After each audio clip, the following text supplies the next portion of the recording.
Hello, I am Michele Leclaire, Director at Buckham Gallery. Today, I am joined by Chad Erpelding, whose work we are currently showing in Gains and Losses through March 20. In addition to visiting the physical gallery, his work may be viewed online on our website, buckhamgallery.org. Thank you to the individuals and organizations who support Buckham Gallery, including the Charles Stewart Mott Foundation, Michigan Council for Arts, Cultural Affairs, and the National Endowment for the Arts, Greater Flint Arts Council Share Art, Genesee Grant Program made possible by the Genesee County Arts Education and Cultural Enrichment Funds, your tax dollars at work. Chad Erpelding earned an MFA from Southern Illinois University in Carbondale in 2006, has been developing a body of work that investigates issues of corporations, globalization, and economics, exploring some of the major global institutions that affect our lives. Erpelding has exhibited extensively in the US and internationally, including recent solo exhibitions at the Modern Art Museum, Yerevan, Armenia, Pine Box Art Center, Baltimore, Maryland, Nagoya, Japan, and Rotterdam, the Netherlands. He is currently a professor of drawing and painting and the MFA graduate program director at Boise State University in Boise, Idaho. Welcome, Chad. Thank you, Michele. It's really great to be here.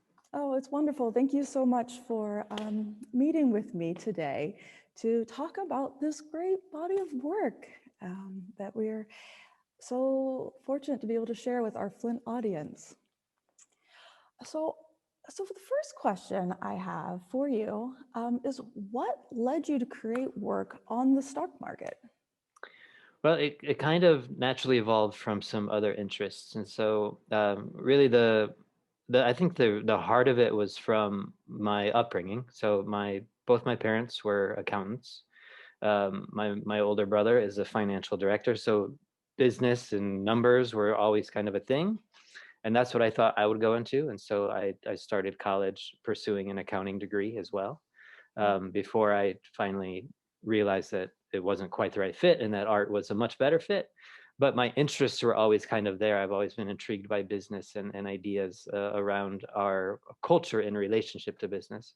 And so while I was in grad school, I started to develop work that looked really specifically at corporations. And through that, I just started thinking about these different ways that we even measure corporations and our ideas of the economy. And the stock market is really kind of the big example of that, right? It's a measurement of corporations and how we consider their value.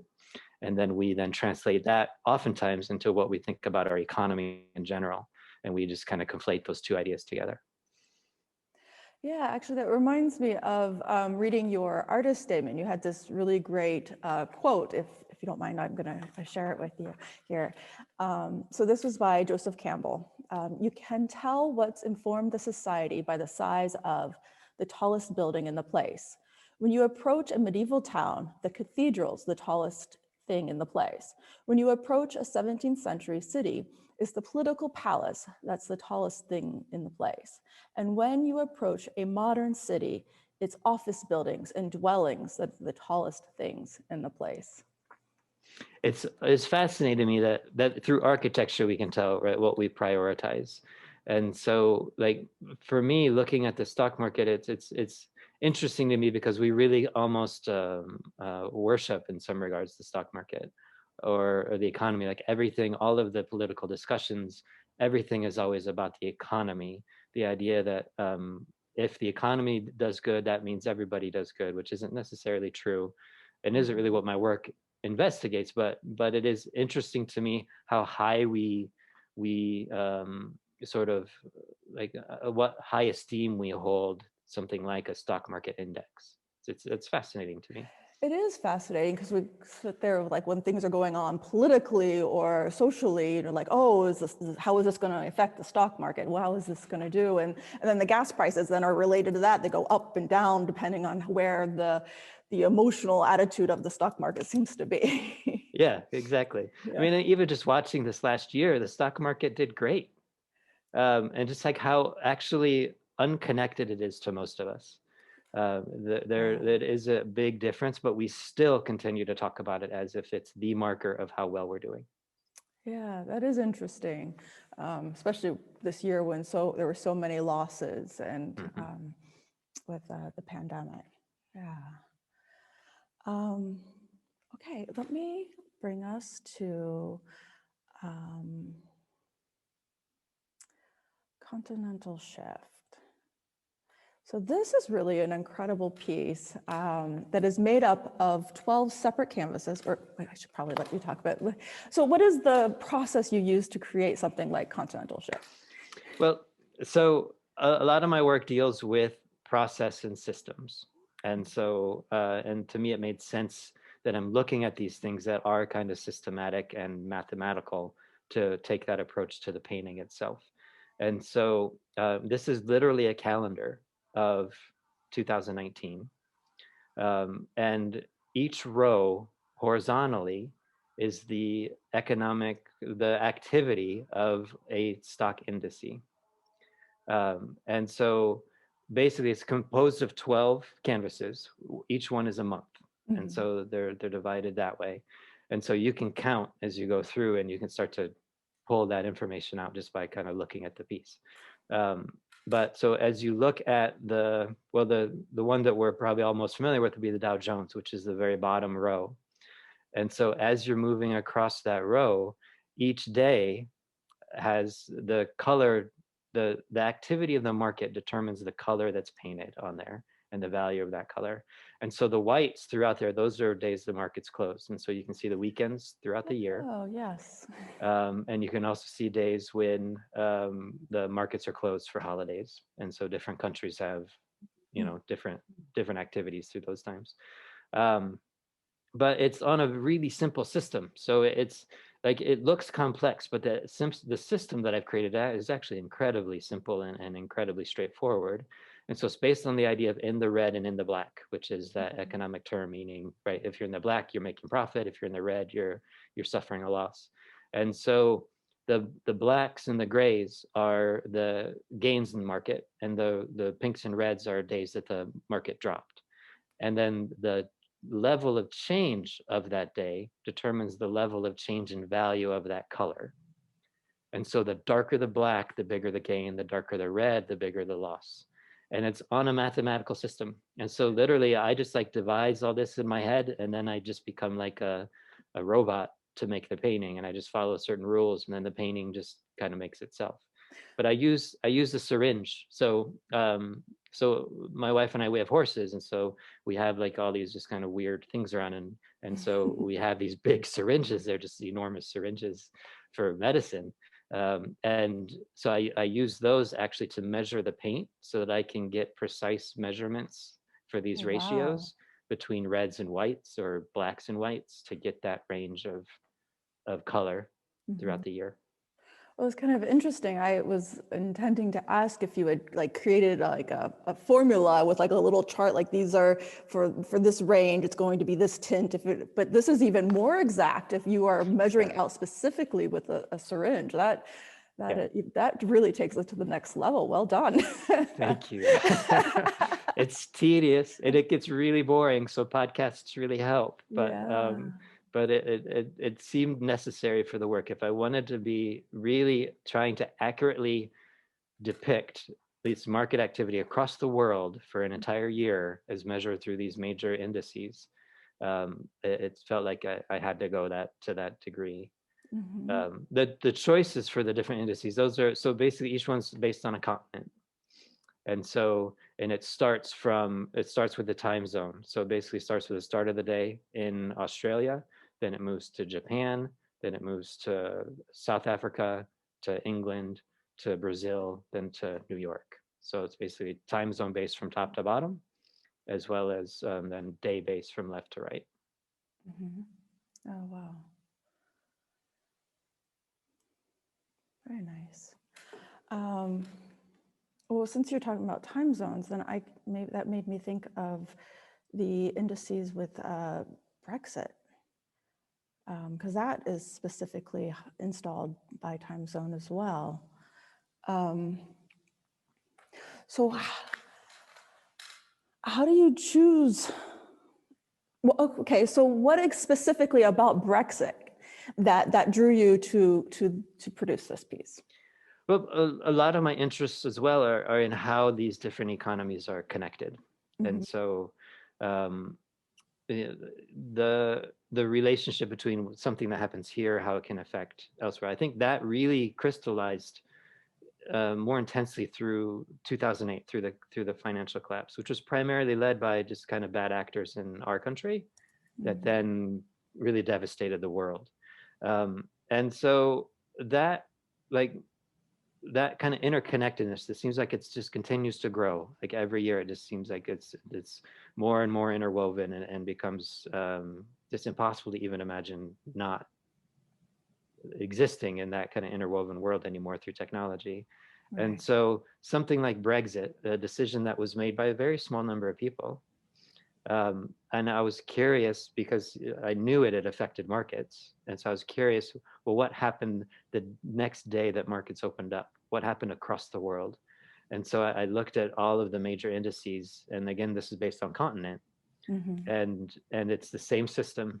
I use the same, it's the same system of using a syringe. The reds are about losses, the blacks are about gains. And you can just see how basically across the world, things just dropped dramatically.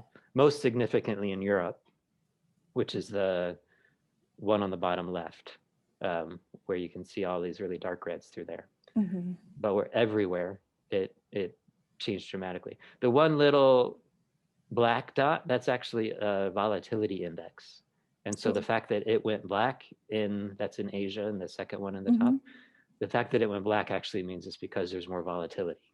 So that's a little bit of an outlier in that piece, but yeah, that's interesting. I wondered about that. Yeah. Yeah. But these indices are really fascinating. Like coming at it from not an economist or really in the financial district sector, some of these are super specific, and so like there'll be an indice that just is about some industry in a country.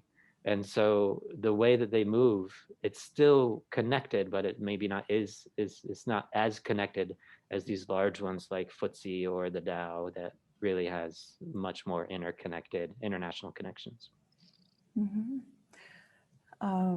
It's kind of interesting, this fascination and needing to depict it visually, and kind of continue to interact with it. It was really interesting when you talked about earlier about this being sort of, must have been dinner time conversations when you were growing up, having your parents as accountants.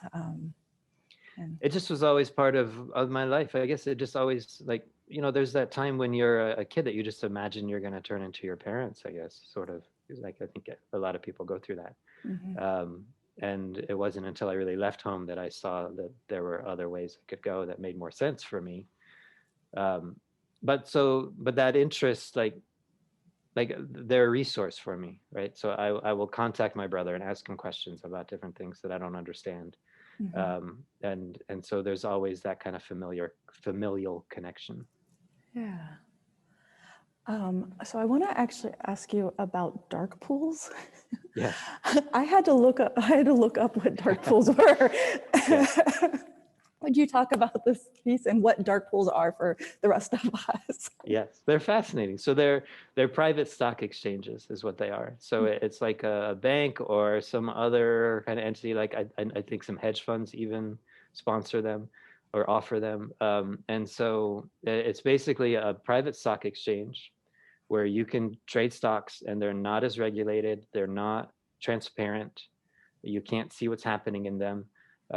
And so it's kind of like the privatization of the stock market even more dramatically. And so like the New York Stock Exchange is a public exchange. And so we can see what's happening. We can see such and such stock traded on this time, on this day for this much. We see all of that. Dark pools, it's not that way.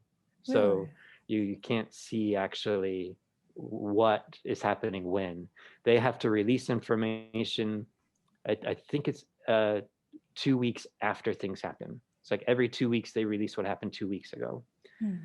And I think there's good reasons for it. I mean, from what I've read, like I've read a couple books on dark pools, kind of where they started from and why they exist. And it's not all like nefarious stuff. It's, you know, like there's good reason that you, like if you had a whole lot of stock, and you wanted to sell it, if you put it on the public market, it would change the value of that stock, right? Because you suddenly put a huge supply on there, and so it would suddenly change its value. But if you go through a dark pool, you might find a buyer that wants that huge stock, and then you can still get it at that price that you're hoping to get it.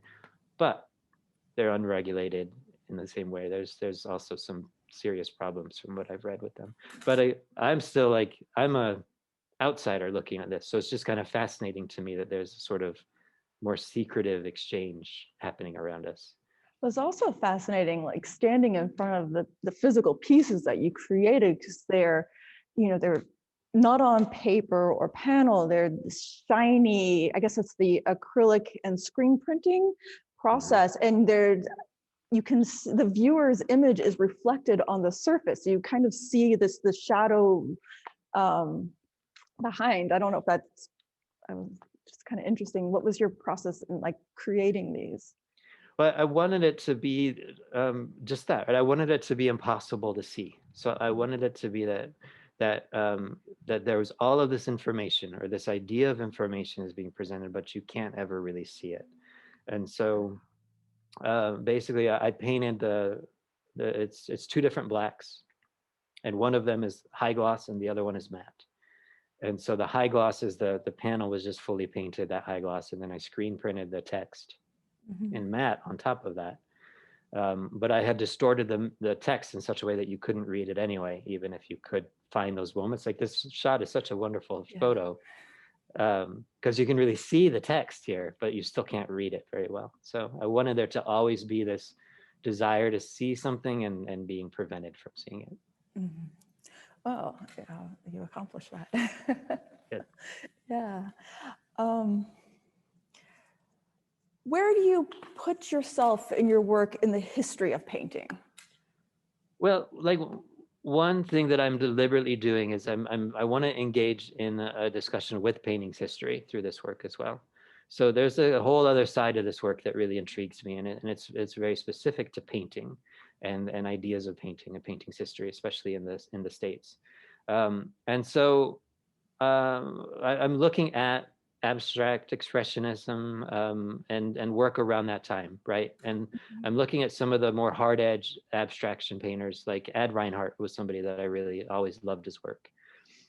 He was famous in his late work for these paintings that were just a grid of black, but subtle little differences between their black. They're beautiful, gorgeous paintings. But a lot of these painters had these really kind of grandiose ideas of what their paintings were doing.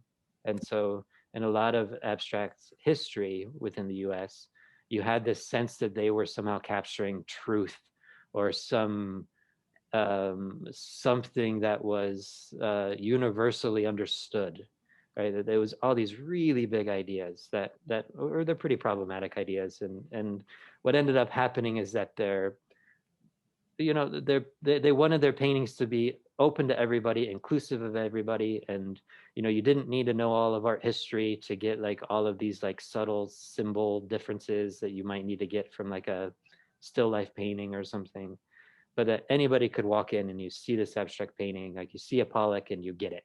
But what ended up happening, right, is the opposite, that everybody kind of hates it and they don't get it and they feel like there's some joke being played on them. And so but that sort of idea that there was this really big grandiose underpinning to these abstractions has really intrigued me.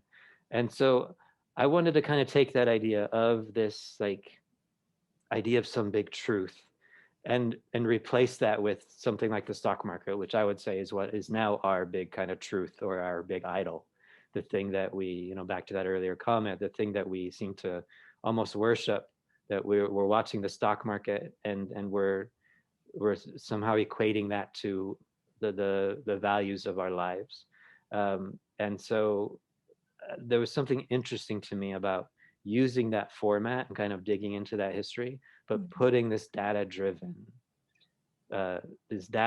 work into that format, which becomes kind of a criticism of that painting, but also kind of a trying to force us to, like, those that really get into the sort of geekiness of painting that I'm talking about here, like into the weeds of painting, like it's trying to also encourage us to look at today and our relationship with the market and where it might be a little bit misguided. Yeah, oh, it definitely, it relates specifically to those sort of geometric abstract paintings. So where are you now in your studio? Like, what are you working on, or what are time periods are you thinking, are you looking at indices with the COVID pandemic and how that's affected the world economies, or? Yes, like I feel like I need to kind of wait a little bit. Like my work kind of needs that distance from the thing so that I can kind of measure it and find parameters with it. And so I've actually, I'm I'm getting, well, I'm getting bored of red and black right now. So I want to play around with color a little bit differently with a few pieces that I'm exploring. And I'm thinking too, I've started a new project over this past year. And so, and this is kind of this is what's taken most of my time right now is I've started a corporation, and it's legally a corporation. It's based out of Idaho. And it's called A Corporation Incorporated is what my name is. And what we do, it's legal. I've got a board of directors, and what we do basically is we're trying to engage in ideas of corporate personhood. And so another sort of big debate that really intrigues me is this idea of, you know, how corporations are continuing to get more and more personhood rights. And so over like the last 10 years, there've been 3 big cases at the Supreme Court, and all 3 of them went to corporations getting more rights as people. And so I've started kind of trying to do work as a corporation that explores that. And so part of one of the services that we're offering is to try to reach out to corporations and help them understand their personhood and help them start to act like a good person. Oh, So nice. basically the idea is that, okay, if you're a person, if you have personhood rights, then quit being such a jerk. So it's time to actually take some responsibility and morality for your actions. And that's how we're thinking about it. Like I'm trying to launch an ad campaign where we'll kind of have to try to have those discussions through billboards, kind of try to use the corporate platforms for starting to engage that conversation. But I felt one of the limits of this work, like I've really enjoyed this work, but one of the limits of it is that it's more passive, and I think I'd like some projects that are a little bit more active. Yeah. And so this, I feel like, engages in ideas of corporate culture and corporate dominance in some ways, right? So in trying to say, well, if this is where we're heading, then can we at least try to be better about it? Oh, I really like that idea of helping as the corporations are having more rights, so they also have more responsibilities. Right, which isn't the case yet, right? So Right. so far they have more rights, but we still don't hold them really accountable. So and I wanted to be a player in that, right? I wanted to say, well, okay, so I'm a corporation and I'm going to think seriously about how do I be a good person as a corporation. So kind of doing projects around that idea as well. Yeah. It's still kind of young, so like everything's kind of just getting figured out. Yeah, I think you've got a good way to describe it. Yeah. Good. Thank you so much. This was really fantastic. Chad, thank you so much for speaking with me today. This has been really fabulous, and it has been wonderful. People have been coming in, socially distanced, limited, of course, coming into the gallery and being able to experience your work here in Flint, Michigan. And thank you. Thank you, Michelle. It's really an honor to show at Buckham Gallery, and the show that you put together, it's just a beautiful show. So thank you so much. Oh, you're welcome.